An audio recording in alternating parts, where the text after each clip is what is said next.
என்னடா பண்றீங்க? ஒன்றும் இல்லை, அவன் ஓடி போயிட்டான். நான் கதையை பேசிட்டு இருப்பான். சூப்பர். திருப்பி சொல்லு. என்ன இருந்துச்சு? ஓடி போயிட்டான் நான் அவன் காலேஜில் இருந்து. ஓகே, கதையை முடிக்கிட்டு இருந்தேன். எந்திரா என்ன கப்பல் சொல்லிடுறோம். நம்ம மடியில படுத்துக்கிட்டு கேக் வாங்கணுமே, அறிவு இருக்கா? கேக் வாங்கியா? என்ன கேக் வாங்குறீங்க?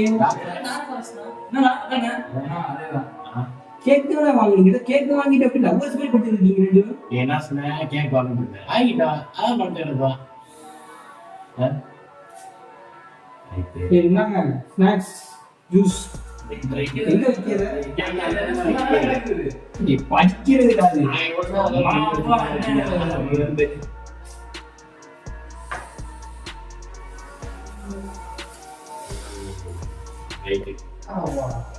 பள்ளி உட்காந்துடா, கப்பல்ஸ் மாதிரி உட்காந்து பண்றா. நீ அங்க போடா, நீ கோலத்துல போடா. நல்லா கொஞ்சம் கொலாவிட்டு இருக்காங்க. என்னது மூணு உங்க என்ன கேட்டா 3 தன்வாடி ஆட்டமா இருக்கும்ல, அதுக்கு வேற கேக் 6 மணிக்கு வந்துருங்க. அந்த 6 மணிக்கு போட்டுப்போம். இது டாக்டர் ஃபோனில் சொல்லியிருக்கேன், வீட்லேயே கொண்டு சொல்லியிருக்கேன். வீட்டில் வச்சுட்டுமா வெளியே வச்சுட்டுமா? நம்ம காஃபி ஷாப் இருக்குல்ல, அவங்க வச்சு விட்டுருக்கோமா? சரி, ஓகே. வீட்டில் ஒன்றும் விட்டுருவோம், அது வச்சுருங்க. சரி, கிளாஸ் இல்லை, கிளாஸ் காணும் ஜூஸ் மட்டும் வந்துருக்கியா? Sorry sir. நீ என்ன படிச்சு கிடக்க, எஞ்சி உட்காருடா. கேக் போட்டிருக்கு, மரியாதை.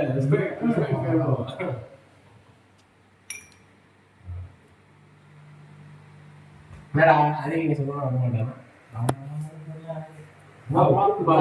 கேக் எடுத்ததுக்கு என்னது கொஞ்சம் இருக்காண்டா. காலேஜில் அறிவி பேச வந்துருப்பான். கேக் அந்த நல்லா ஆள் பார்க்க ஒல்லியா பார்க்க கீழே போய் பழுத்துலாம் வச்சிருக்கேன். பழுத்து வச்சா என்ன எப்படி இல்லை அறுபது வச்சிருக்கேன். இது பங்கா வெட்டி மிட்டாய் கொண்டு போய் சரிங்க சரிங்க பாப்பு வந்த ஊருக்கு போயிருக்கீங்க. அதனால அவங்க சேர்ந்துருக்கியா கேட்கும்போது. அப்புறம் பயப்பிள்ளைக்கு சொல்லியாச்சா? வீட்டில் சொல்லிட்டாங்களா? அது நான் யாரும் கரெக்டாக இருப்பாப்பா. அவங்க வீட்டிலலாம் சொல்லி பேசி முடிச்சாச்சு. கொட்டாரா கீரை ஜூஸு பேசணும் பதுங்குதுடா. ஏன் பதகுது? கரண்டுக்கோ போயிடுச்சு. ஏன்டா இப்படி இருக்க? நீ உன் வாயில விழுந்தாலே இப்படிதான்டா. கரண்டு போகுது, எல்லாம் போகுது. அப்போ குடிச்சா என்ன ஜூஸ் ஊட்டிக்கிறேன் எனக்கு. இல்லடா, வாயில விழுந்தாலே கரண்டு போகுதுங்கிறதுக்கு கொண்டுடா. அது ஒன்றும் பிரச்சனை இல்லை, வீட்டில் பேசிட்டா. நாளைக்கு ஒரு பர்த்டே தானே, இங்கே அருவா இங்கே வந்தோடனே அவங்க அப்பாட்ட மீட் பண்ணேன். போய் அதனால எனக்கு ஒரு பிரச்சனையும் இல்லை, பேசி முடிச்சாச்சு. நம்ம அப்பா பார்க்குற மட்டும்தான் வேலை. பரவாயில்ல, இந்த நேரத்துக்கு திறமை ஏதோ ஒரு பொண்ணு அடிச்சுட்டா கொடுத்து வச்சுக்கணும். கரெக்டு தானே? கரண்ட் வேற போயிருக்கு, வெக்கே வேற இருக்கு, இந்த வயிற்றுல இருந்து வேற அனல் வருது இருக்கு பயங்கரமா. ஏன்டா அந்த அளவு இல்லைடா, வேற வயிற்று சொல்ல சொல்றேன் நினைக்கிறியா? சரி, பெருமைப்படுறேன் நம்ம பையனுக்கு இப்படிப்பட்ட ஆளான்னு சொல்லி சொன்னா பார்த்தா பெருமைப்படுற மாதிரி தெரியல. அப்புறம் என்ன வயிற்று போடுறது இல்லையா? அப்படிலாம் ஏன் ஒரு பக்கம் வேர்க்குது எனக்கு, இன்னொரு பக்கம் அப்படியே அனலா அடிக்குது.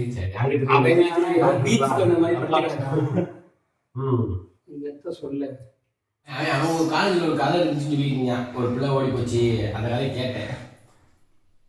எல்லாம் ஓடி போன ஓடி போன கதை கதை கள்ளக்காது இதுதான் கேட்பியாடா? அதான் நாட்டில் நடக்குது பாதிக்கு மேல சொல்லி கேட்போம்.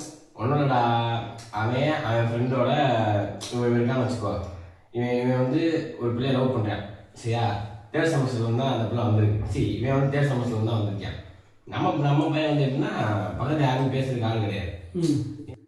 பேசாம சரி 3rd செமஸ்டர் தான் அந்த பிள்ளை வந்திருக்குன்னு போகும்போது அந்த பிள்ளைகிட்ட கொஞ்சம் பேசி பழகிருக்கேன். பையனுக்கு ஒரு இருத்தட்ட செய்யாச்சு. இருத்தட்ட செய்யறா லவ் சரியா, வேற ஒன்றும் இல்லை. சரி, லவ் பண்ணுறேன். ஆனால் அந்த பிள்ளை முதல்ல ஃபர்ஸ்ட் இயர்ல இருந்து 3ஆம் வருஷம் வரைக்கும், சரி ஃபர்ஸ்ட் இயர்ல இருந்து 1st செமஸ்டர்ல இருந்து 2nd செமஸ்டர் வரைக்கும் ஒரு பையனை லவ் பண்ணியிருக்கு. 1000 நம்பர் வந்து லவ் பண்ணியிருக்காங்க, ஜாலியாக சுற்றிருக்காங்க. என்னன்னா இவங்களுக்கு செட் ஆன போல பிரித்திட்டாங்க போல. இப்போ இந்த பையன் நல்லா பேசுறத பார்த்து இந்த பிள்ளைக்கு ஒரு மாதிரி அட்ராக்ஷன் ஆகிட்டா போல. இந்த பிள்ளை வந்து இந்த பையன் நல்லா பேசிட்டு இருக்கு. அப்படின்னா இவன் வந்து ஒரு நாள் என்னடா லவ் சொல்லிடுமா வேணாமான்னு சொல்லிட்டு அவனை போட்டு நோட்டிகிட்டே இருந்திருக்கான். அவன் போய் சொல்லிடு அப்படின்னு சொல்லிட்டு எனக்கு சொல்லிட்டேன். அவனே அவனை போய் சொல்லிட்டேன். அவன் சொல்லிட்டு அந்த பிள்ளை என்ன சொல்லிட்டு சரி ஓகே அப்படின்னு சொல்லிடுச்சு. பையன் பறந்து லவ் பண்ணுறியா இது கிளாஸ் விட்டு வெளியே போனால் எங்கேம்மா போகிறேன் பார்த்து வா காலை கையை வச்சு தேங்க்யூ வா அப்படின்னு சொல்லிட்டு கூப்பிட்டு போகிறது, சரியா தண்ணி பிடிக்க போகிறது எல்லாமே அவனுக்கு என்ன செய்யறானோ அதுதான் அந்த பிள்ளைக்கு செஞ்சு கொடுத்துருக்கான் பையன். அப்படி பார்த்துட்டு அவன் ட்ரைனிங் தான் இப்படிலாம் பேசாத. நீ கேட்ட கதையே வந்து பாதி என்னைய மாதிரி இருந்துச்சு. உடனே மாறிடா உன் கதை அதை மாற்றி சொல்கிறேன். ஆமாம் அப்படி இவன் போட்டு இவன் தான் எங்கேயோ சமத்தி அடி வாங்கிருக்கேன். வாங்கிருக்கேன் சமத்தி அடி வாங்கிருக்கேன். சொல்லு சரியா இப்படி பார்த்துட்டு இருக்கும்போது வந்து நம்ம பையன் வந்து அந்த முதல் 2 செமஸ்டர் லவ் பண்ணி இருந்தாங்கல்ல, அந்த பையன் வந்து அப்போ கொஞ்சம் சுமாராக இருந்திருக்கான் போல. பையன் கொஞ்சம் கம்பேர் கொடுத்து சேர்ந்துட்டு ஜிம்முக்கெல்லாம் போய் ஒன்றவங்களாம் மாற்றிட்டு ஆள் பார்க்க ஆம்பளை ஐஸ்வர்யா ராய் மாதிரி மாறிட்டான். சரியா மாத்தான கண்டுபிடிக்கிறது நம்ம கண்டுபிடிக்கிறது ஆத்த. நம்ம பையன் வந்து கொஞ்சம் தண்ணியா தொப்பை போனால் வச்சு கலர் குடி கொஞ்சம் ஒரு மாதிரி மனநலமாக இருப்பானா, பார்க்குறவங்களாம் இருக்க மாட்டான். ஆனால் கொஞ்சம் காசுக்காரங்க நம்ம பையன் வீட்டிலேருந்து காசு கொடுப்பாங்க. அதனால அவன் வந்து மேபி காசுக்காக பழகிப்பான் நான் நினைக்கிறேன். ஏன்னா அப்படி தான் அவன் பார்த்துட்டு இருந்திருக்கான். நம்ம பையன் அப்பியரன்ஸ் இல்லை. அந்த பையன் வந்து பார்க்கும்போது இப்படி வந்துட்டு பத்தியா அப்படின்னு சொல்லி காட்டிகிட்டு இருப்பான். இப்போ காலேஜில் வந்து ரெஸ்ட் பண்ணிட்டு இருப்பான் போல, பெஞ்சில் புஷ்அப் எடுக்கிறது செய்யறதுன்னு. இவளுக்கு மாதிரி ஆயிடுச்சு, நம்ம எக்ஸாம் எப்படி இருக்கான் அப்படின்னு சொல்லிட்டு இவனை பார்க்கும்போது அந்த அட்ராக்ஷனே இல்லை. அப்படின்னு என்னாச்சு தெரியுமா, பிரேக்கப் பண்ணிட்டான். பிரேக்கப் பண்ணிட்டான். என்ன கதை இருக்கு ஒரு அது வந்து என்ன தெரியுமா, நம்ம பையன் பியூரா லவ் பண்ணியிருக்கேன், கடைசி அப்பியரன்ஸ் தான் சொல்லிட்டு போயிட்டான். ஓடிவிட்டான். நீ என்ன ஐடியா தெரியுமா, இது ஏதோ லவ் ஸ்டோரின்னு சொல்றாங்க. இது கண்ட்ரைவான காடா, இது லவ் ஸ்டோரி மாதிரி சொல்றேன். ஏன்னா அந்த பையன் ஒரு காதல் புனிதமானது இல்லை. அவன் பண்ண புனிதமா இருக்காங்க, அவன் லவ் பண்ணலையா? அப்படி பேசாது, இவன் லவ் பண்ணியிருக்காங்க. இவன் லவ் பண்ணி எல்லாம் ஒரு நல்ல ஒரு பொண்ணை லவ் பண்ற நாங்க இருக்கு. ஏய் எல்லா பொண்ணும் நல்ல பொண்ணு தான் இருக்கும் லவ் பண்ணும்போது. எல்லாரும் பண்ணிருப்பாங்க. என்ன பண்ண ட்ரைனிங்ல தான் பேசுறாங்க. அப்படி கிடையாதுடா. காலேஜ் போன வச்சுக்கோங்க, இந்த காலேஜுக்கு விவசாயில 2-3 காலேஜ் சுற்றுவாங்க, ஏரியா சுத்தி. எனக்கு வந்து ஏனோட சந்தேகம் அப்புறம் யாரு இந்த கதை வந்து இவன் லைஃப் வந்து ஒரு சாப்டர் சொல்லலாம். அப்படி இல்லை, என்னைக்காவது தண்ணி அடிச்சு ஃபுல்லா மப்பிள கிடக்கும் போது கேட்ட வச்சுக்கோங்க, ஃபுல் ஸ்டோரியுமே சொல்லிடுவோம். அது எதுக்கும் ஒரு 10-15 சாப்டர் இருக்கும்போது அவனுக்கு இல்லைங்க. அப்படிலாம் இருக்கும் கிடையாதுங்க. நான் வந்து சாப்பிட தூங்க எழுதிருக்கேன், காலேஜ் போயிட்டு வரேன், அப்படிலாம் போயிட்டு இருந்தேன். வெளியே சொல்றோம் ஆக்கமா அவன் டீசெண்டான பையன் அப்படின்னு தெரியும். ஆனா இவன் ஹிஸ்டரி கேட்ட வச்சுக்கோங்க, ஆமாண்டா குரோம் ஹிஸ்டரியோட பயமா இருக்கும்டா. எல்லா ஹிஸ்டரியும் தான் டாப்பா இருக்கும். ஆமா டாப்பு, எனக்குலாம் பிரைஸ் கொடுப்பாங்க பாத்தியா. ரைட்டு ஃபோன் போட்டாடா. அந்த மாதிரி தெரியலடா இப்போ வரைக்கும். ஃபோன் எடுத்துட்டியா? எங்கடா இருக்கு? இங்கதான் இங்கே அடிக்குது. போனதுக்கு அங்க வை, எனக்கு எப்படி தெரியும் அப்புறம் போன் அடிக்கிறது. 100 வயசு அவ இல்ல, ஆனா அவன் ஃப்ரெண்டு கூப்பிடுறேன், ஏதாவது சர்ப்ரைஸ் அரேஞ்ச் பண்ணி. ஹலோ, ஆமா சொல்லு சத்யா. சொல்லு. என்ன ஒரு சத்தமா கேக்குது? எங்க இருக்க?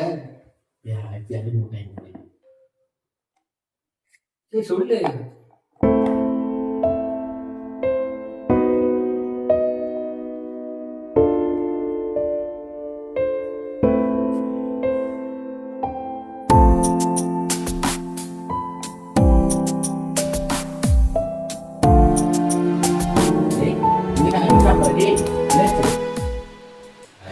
பையன் ஃபோன் கீழே தூக்கி போட்டு விருதுன்னு போடுறான். அது சர்ப்ரைஸ் சர்ப்ரைஸ் பார்ட்டி ஏதாவது வச்சுருக்கோங்களா இல்லை? சத்தி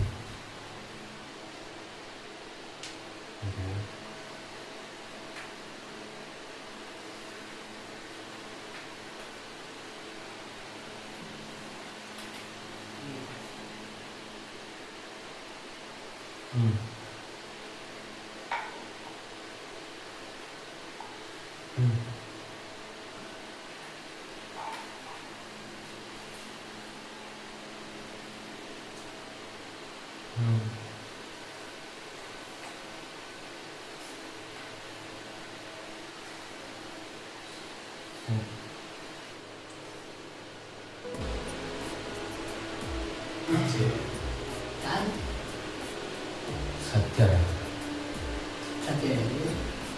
மித்ரா அவளுக்கு என்ன மித்ரா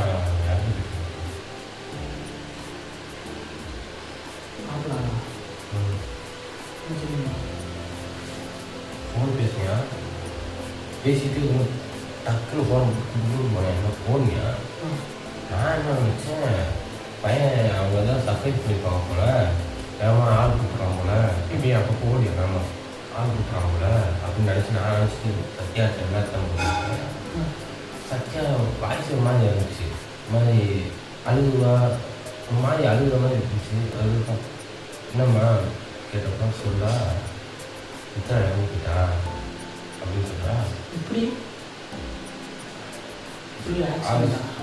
ஆக்சிடென்ட்டா எனக்கு ரேப் பண்ணிட்டாங்க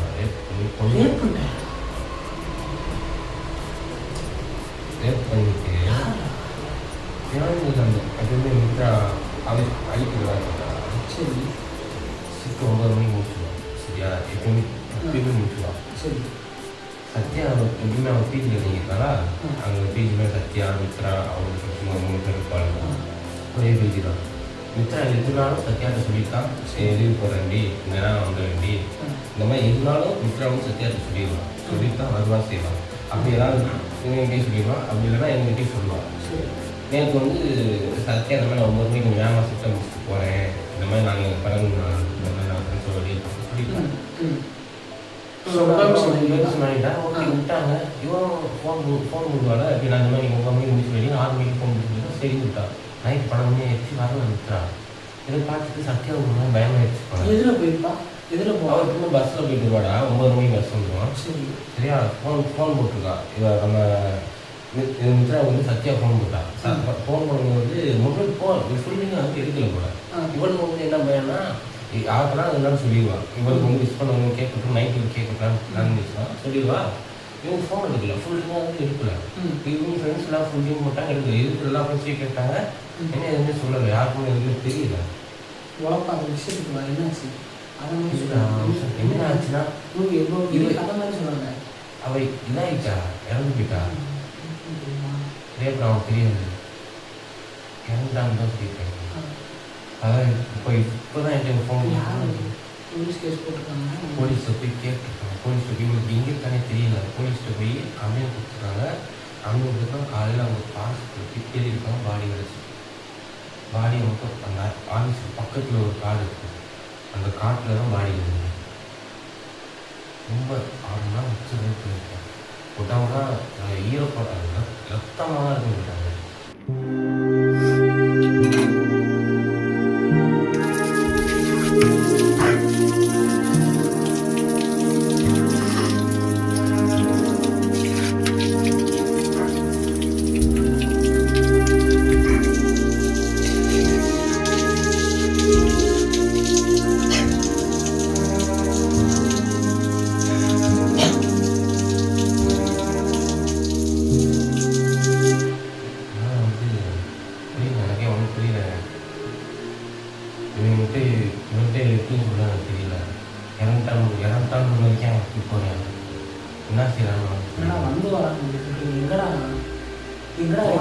போட்டாங்க வாடா போய் பார்க்கணும்டா நீங்க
போயிருந்தேன்.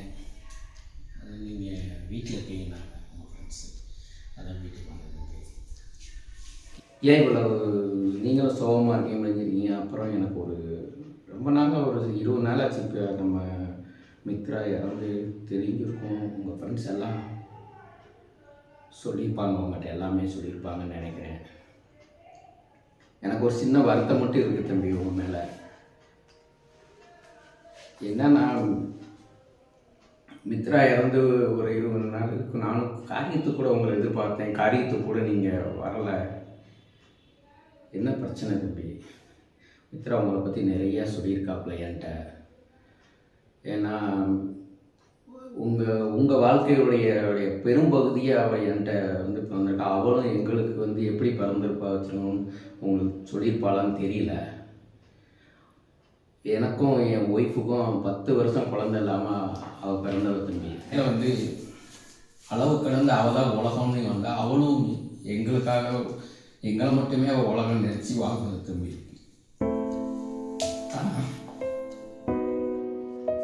அப்படிப்பட்ட மித்ராக்கு இப்படி நடக்கும், சில விஷயம் நடக்கும்னு எதிர்பார்க்கல. அவள் இருக்கும்போது என்ன சொல்லுவா தெரியுமா தம்பி? நீங்கள் அப்பா அம்மா நான் நம்ம தான் உலகம்னு வாழ்கிறோம். அதுக்கு அடுத்து ஒரு உலகத்தை ஒன்று சொன்னான் என்கிட்ட. இந்த மாதிரி உங்களை பற்றி சொன்னா தம்பி. இந்த மாதிரி விஜய்னு என் கூட ஒருத்தர் நான் விரும்புகிறேன்ப்பா. அவர் வந்து எனக்காக அவர் எனக்கு நல்லவர்னு தெரியுது, எனக்காக எல்லாமே உங்களை மாதிரியே இருப்பார் எனக்கு அப்படின்னு தோணுதுப்பான்னு அடிக்கடி வந்து வீட்டில் சொல்லுவாள். முதல்ல கூட எனக்கு அக்செப்ட் பண்ணுறதுக்கு கொஞ்சம் யோசனையாக இருந்துச்சு. அப்புறம் அவள் எந்த ஒரு முடிவு எடுத்தாலுமே எப்பயுமே குடும்பத்தில் அவன் மேலே எனக்கு ஒரு பெரிய நம்பிக்கை உண்டு.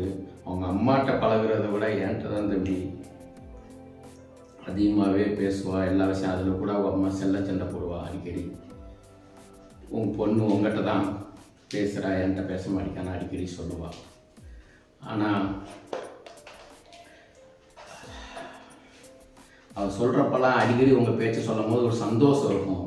விஜய் விஜய் அப்படின்னா, விஜயும் உங்களை மாதிரி தான்ப்பா, உங்களில் பாதிப்பாம்பா, எனக்கு மட்டும் அக்செப்ட் பண்ணுங்கப்பா, நம்ம 4 பேரும் சேர்ந்தா ஒரு உலகம், அவன் வாழ்க்கை உங்களுக்கு தெரிஞ்சிச்சுன்னா நான் சொல்கிறேன்ப்பா, அவனை பற்றி சொன்னால் நீங்கள் அக்செப்ட் பண்ணுவீங்கன்னு என்கிட்ட சொல்லுவாள். சொன்னா தம்பி, நீங்கள் 14 வயசு முடிஞ்சு 15 வயசுலேருந்து ஒரு அன்புக்காக இயங்குகிற பையன், அவங்க அம்மா அன்பு கிடைக்காம அவன் வாழ்கிறான். அவன் வந்து எதுலேயுமே ரொம்ப நேர்மையானவன். எல்லா விஷயத்துலையும் அம்மானாலே உயிராக இருந்தவன். அவன் அம்மா அன்பு கிடைக்கல 15 வருஷத்துக்கு பிறகு அப்படின்னு சொல்லும்போது என்னையே அம்மாவாக நினச்சி அவன் இது பண்ணுறதுனால அவன் ஒரு குழந்தையா தப்பா நானும் பார்த்துக்கிறேன். அவன் ரொம்ப நல்லவன்ப்பா. நீங்கள் அவன் கதையை ஃபுல்லாக நான் ஃபுல்லாக கேட்டீங்கன்னா நீங்களே மகனாக ஏற்றுக்குவீங்க, மருமகனாக ஏற்றுக்குவீங்களோ மகனாக ஏற்றுக்குவீங்க அப்படின்னு அடிக்கடி சொல்லுவான். அதுக்கப்புறம் தான் அவள் பேச பேச பேச உங்களை பற்றி பேசும்போது அவ்வளோ சந்தோஷம் இதாக இருக்கும்போது அவளோட சந்தோஷம் தான்ப்பா எங்கள் 2 பேருக்குமே. இந்த உலகமே அவள் தான் நினச்சிட்டு வாழும்போது சரி அவள் உங்களை விரும்பும்போது சந்தோஷமாக கரெக்டாக தான் தேர்ந்தெடுத்திருப்பான்னு சொல்லி தான் நான் சரின்னு சொல்லி அக்செப்ட் பண்ணிவிட்டு ஏதோ பிறந்த நாள் கூட கொண்டாடுறப்ப அங்கே போகணுன்னு சொல்லி உங்களை பார்க்க வரணும்னு சொன்னான். அதுக்கு முன்னாடி தான் இப்படி நடந்துச்சு தம்பி.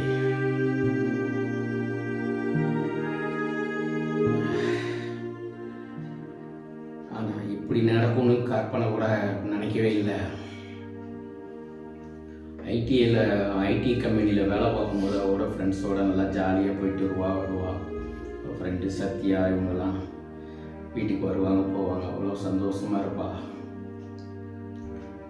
அங்கே வேலை பார்க்குற ஒரு பையன் நம்பி அவங்க ஃபாலோ பண்ணிக்கிட்டே இருந்திருக்கான் போல். அதில் எல்லாம் சொல்லியிருப்பாங்க, எனக்கு திருப்பி அதை சொல்ல மனசு வரல தம்பி. அவன் மட்டும் என் கையில் கிடைச்சான், அவன் எனக்கு கண்டுக்கிட்டோம் விட்டு அவ்வளோ வலி தம்பி.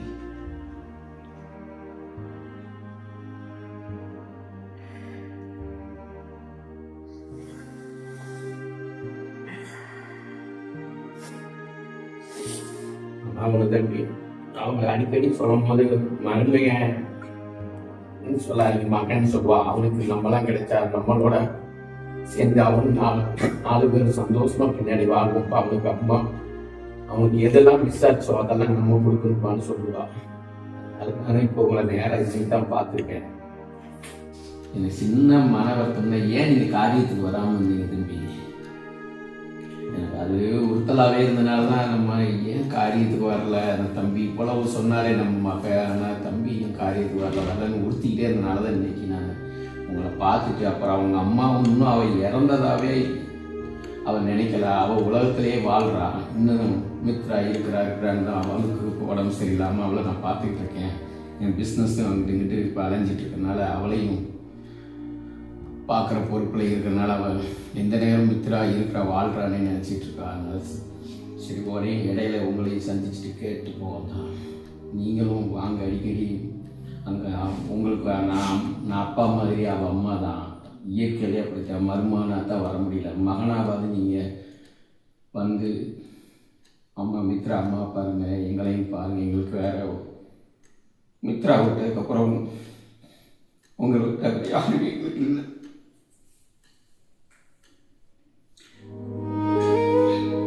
நீங்களும் கவலைப்படாதீங்க.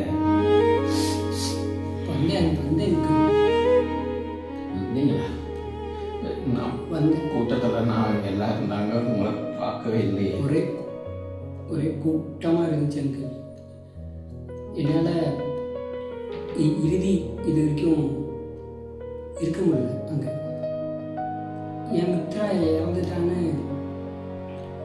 என்னால் இப்போதைக்கு நம்ப முடியல. எனக்கு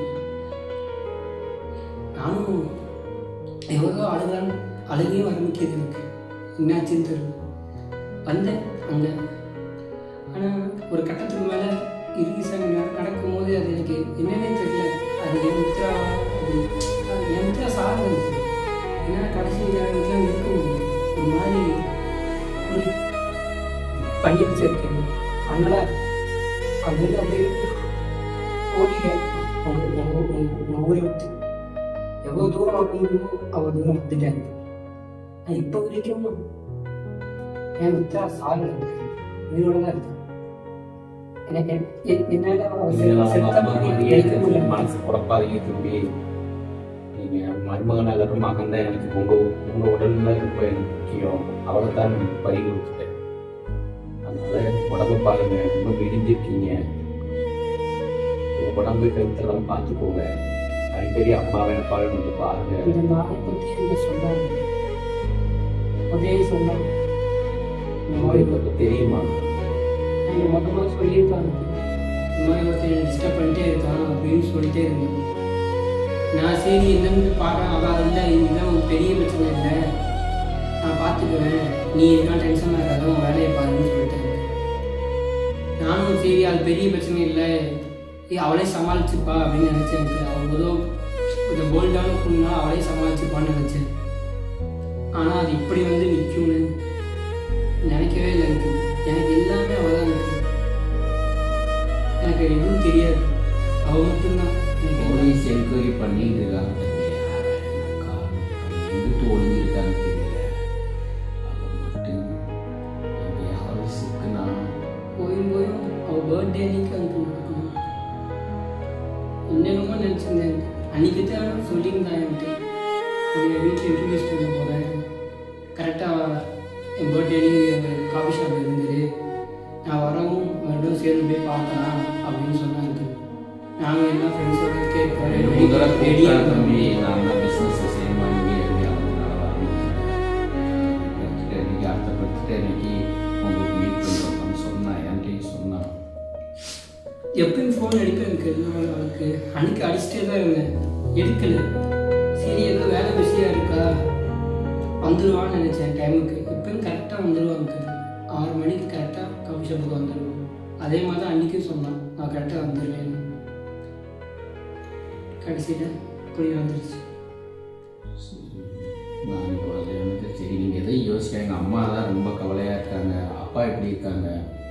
அப்பா ஓகே தான் இருக்கலாம். அப்பா பூஜை நீங்கள் எதையும் கவலைப்படாதீங்க, எல்லாம் சுமூகமாக முடிஞ்சிடும். ஏன்னா எதையும் மனசு போட்டு இது பண்ணாதீங்க. உங்களுக்கு அப்பாவை நானும் இருக்கேன், அம்மாவை அவங்க அம்மா இருக்காங்க. நீங்கள் எங்களை வந்து அடிக்கடி பாருங்கள். எங்களுக்கும் உங்களை விட்டால் வேறு யாரும் இல்லை. உன் அம்மா தனியாக இருப்பாங்க, உன் அப்பா சமையல் சாப்பிட உழைப்பாக இருக்கிறேன். பார்த்துட்டு இதெல்லாம் கேட்டு போகணும் தான் நாளைக்கு பிஸ்னஸ் பண்ணாத என்னால் வர முடியல. நீங்கள் வந்து பார்த்துட்டு இங்கேருந்து யோசிக்காம எல்லாம் கரெக்டாக ஓகே.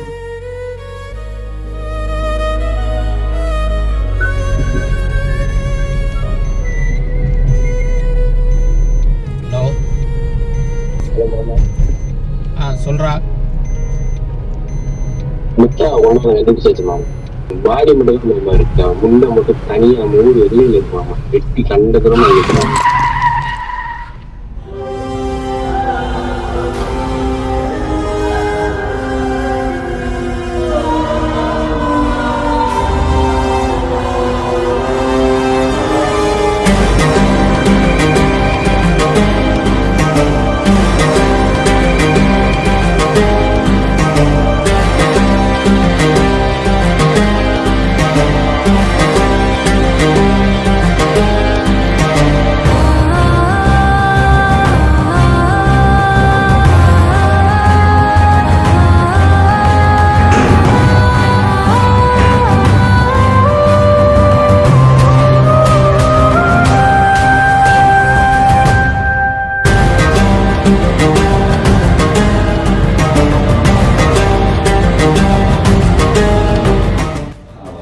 என் கையில் கிடைச்சான். அவன் எனக்கு கண்டதுதான் விட்டு அவ்வளவு வலி.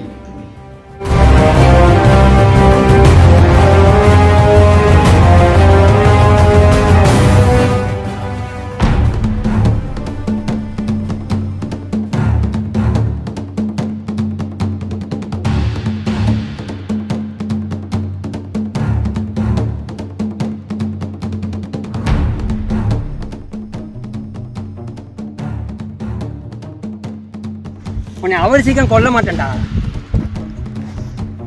நீ ரணமா சாகணும். ஒரே அடியா தலையை வெட்டிட்டா உனக்கு எப்படி தெரியும் வலி? உங்க ஆளுங்க எதுக்குடா வாழணும்? எத்தனை கேஸு, தூத்துக்குடியில் ஒரு கேஸு, கிருஷ்ணகிரியில் ஒரு கேஸு, 2 வயசு குழந்தடா. இந்த நியூஸ்லாம் பார்க்கும் போதே எங்களுக்கு உங்களுக்கு கண்டம் துண்டமா வெட்டணும்னு தோணுண்டா. அப்படி இருக்கும்போது நீ ஏன் மித்ரா மேலே கை வச்சிருக்க? உன்னை என்ன பண்ணுவேன்னு யோசிச்சு பாரு. இந்த செய்தி கேட்கும் போதே உங்களெல்லாம் வெட்டணும்னு தோன்ற எனக்கு ஏன் மித்ரா மேலேயே நீங்க கையை வச்சிருக்கீங்க? அவர் சீக்கிரம் உங்களை கொல்லவே மாட்டேன். தப்பு பண்ணிட்டீங்க. தப்பு பண்ணிட்ட. என்னைக்கு என் மித்ரா மேல கைய வச்சியோ அவ என்னைக்கு கொடூரமா செத்தாளோ அத அப்பவே நீ முடிவு பண்ணிருக்கணும்டா. உன் சாவு அதுக்கு மேல கொடூரமா இருக்குன்னு. உன்னை எப்படி தெரியுமா கொல்லுவேன்? உன் காலை வெட்டுவேன், அப்புறம் உன் கைய வெட்டுவேன். உங்க வயிற்று கீழே இருக்கிற அதை வெட்டேன்டா. அது இருக்க போய் தானே எந்த ஆட்டம் ஆடுறீங்க. இதுக்கப்புறம் இதெல்லாம் உன் கண்ணுக்கு முன்னாடி எல்லாம் பாப்பல, ஒரு வலி வரும்லடா. அந்த வலிக்கு அப்புறம் தான்டா உன் தலையை வெட்டுவேன். வெட்டட்டுமா? ஒன்னா